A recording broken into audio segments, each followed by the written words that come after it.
Hello, my name is Erica Tipton, and I'm a Title I Part A consultant in the Office of Continuous Improvement and Support. On behalf of the Title I office, welcome to the Preparation for Principals webinar.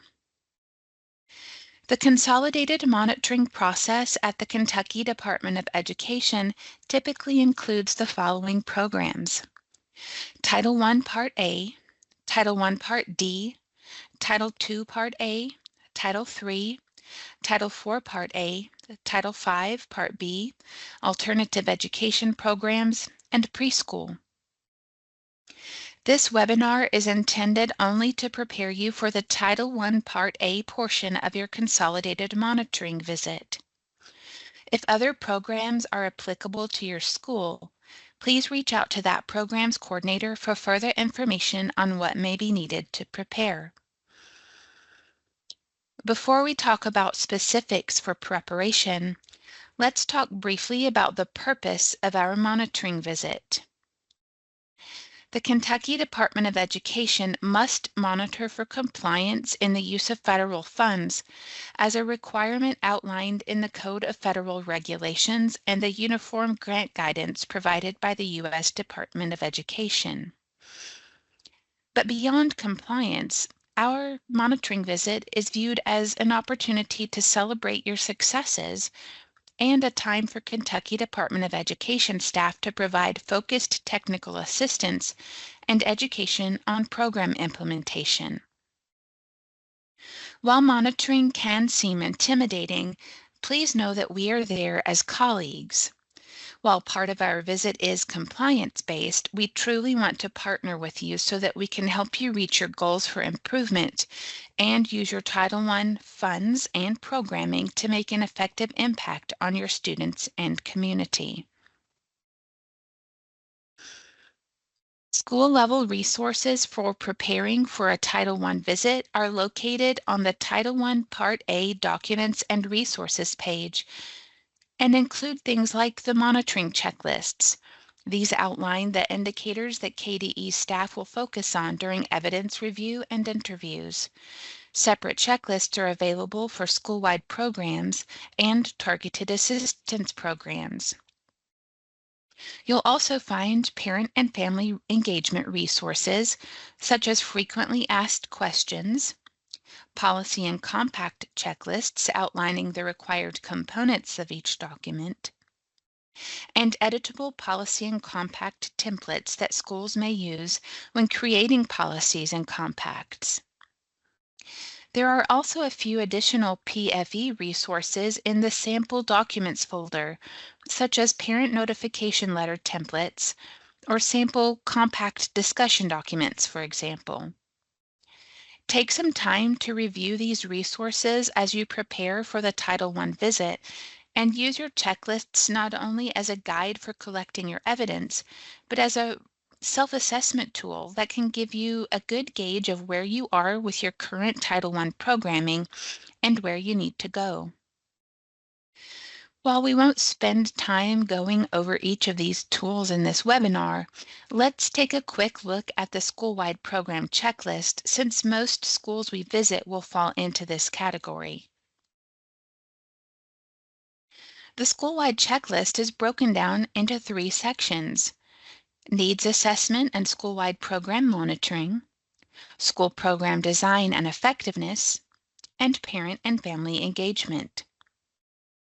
Each section will have several indicators related to the topic and will provide you with a list of suggested evidence. For example, in question 1 of the parent and family engagement section, we would like to see evidence such as a flyer, an email, a social media post, a newsletter, or any other documentation showing that all parents were invited to the Title I annual meeting, along with a copy of the presentation that parents were given at the meeting, sign-in sheets documenting attendance, and a meeting agenda or a detailed minutes from the annual meeting. Title I Part A evidence is submitted either through SharePoint or Title I Next, depending on whether your district and school opted to participate in Title I Next. If you're housing evidence in Title I Next, KDE staff assigned to the monitoring visit will receive temporary access to review the documentation in your account. This access will be removed when the monitoring visit is closed out. If you will be using KDE's SharePoint site, KDE will provide access to your district. The district Title I coordinator provides KDE with a list of staff who need SharePoint access.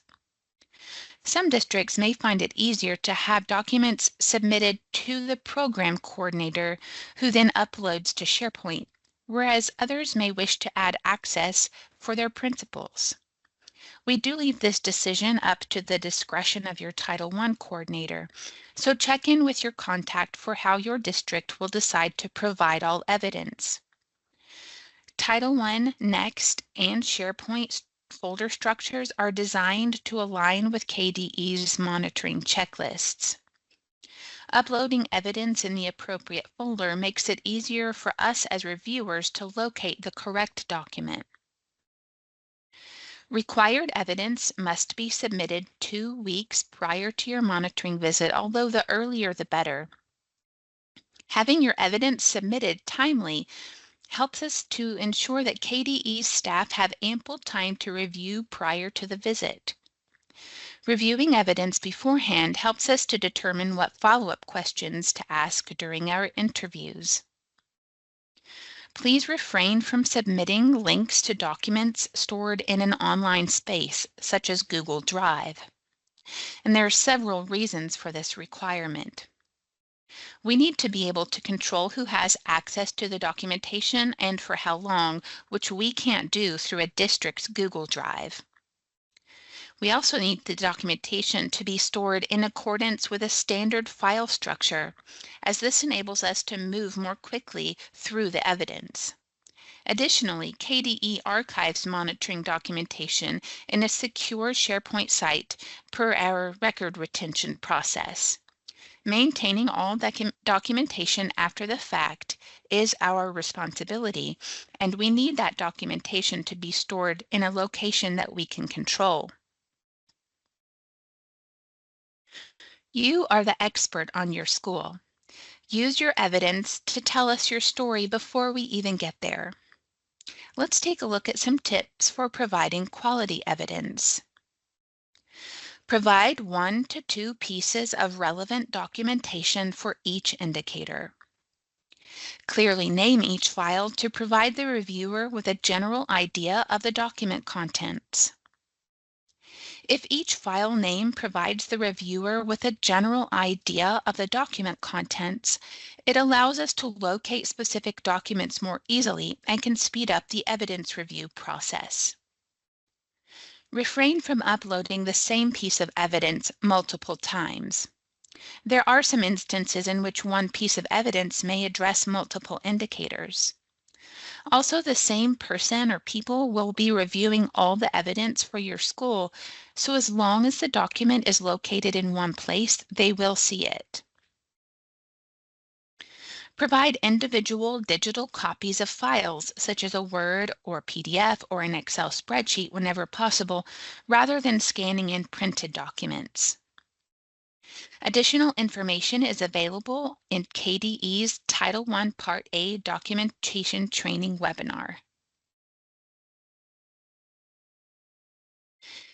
Now let's talk a little bit about protecting confidential information.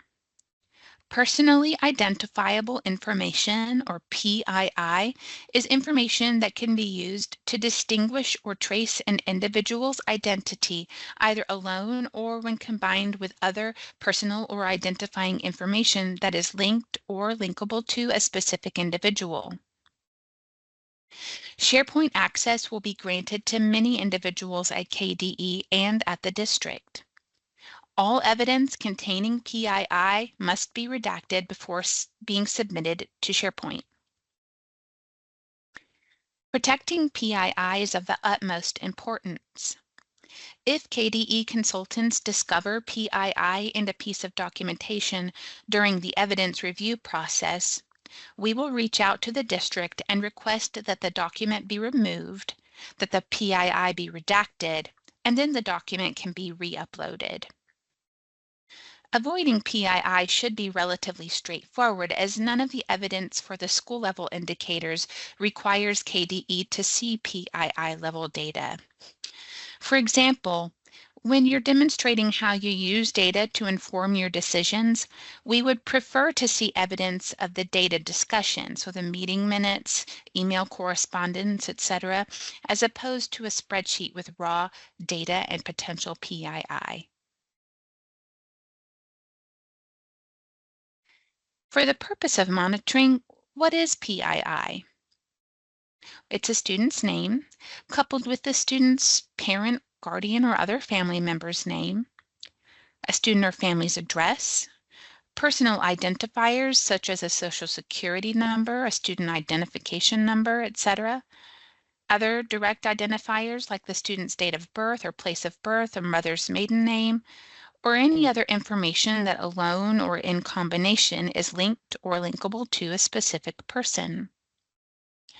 A note here on adult names. Adult names alone are not PII, so if we're talking about meeting minutes which list attendees or a sign-in sheet, it's not necessary to redact that information. However, if that name is then combined with an address or a phone number, a student ID, a student name, etc., at that point it becomes PII and it must be redacted. So what does a Title I visit look like? Two team members from Title I Part A will visit your school based on a set schedule. Typically, the schedule is solidified 1 to 2 weeks in advance of the visit. Your Title I coordinator will be working with you to schedule the Title I visit so that your school schedule is taken into consideration to the extent possible.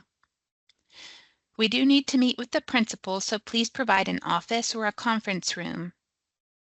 We usually only need to meet with the principal, but it may be necessary to loop in other staff.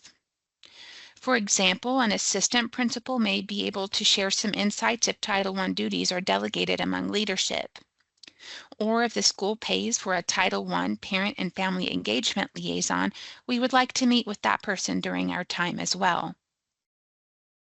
Our time will be spent following the questions on the school-wide checklist closely, so there should be no surprises.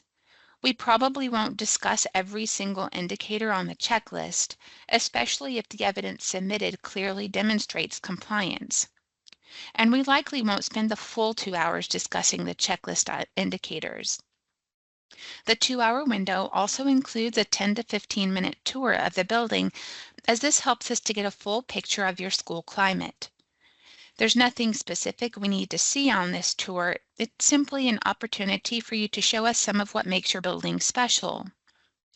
We like to end our interviews by providing you with an opportunity to share some of your school's strengths. These don't have to be Title I specific, just a few things that you're proud of. And finally, we'll save some time for questions you may have about Title I and any areas where we may be able to provide support. Now let's talk about what happens after we leave the district. If during our discussions we find that you do have some evidence available that was not initially provided, you have the opportunity to provide that additional evidence at that time, or you may submit it to your school's SharePoint Drive or Title I Next account up to 1 week post-visit. Your Title I Part A monitors will send a follow-up email to your Title I coordinator if any additional follow-up evidence was discussed. 8 weeks after we leave, we will provide your Title I coordinator with a Title I Part A school level report for each school that we visited, as well as a report for the district. Those reports are focused on compliance and will detail strengths seen across the district, recommendations for improvement, and, if applicable, compliance findings to be addressed. These reports are tools for the district and schools and are not shared publicly on the KDE website. Your Title I coordinator will work with their assigned KDE consultant to satisfy any compliance findings that require follow-up. We do work to ensure that timelines and due dates are reasonable and follow the general flow of your school year calendar. If you still have questions about your Title I monitoring visit after reviewing this webinar and linked materials, please send initial questions directly to your district Title I coordinator. Your coordinator may then reach out to us in the Title I branch for any additional clarification needed.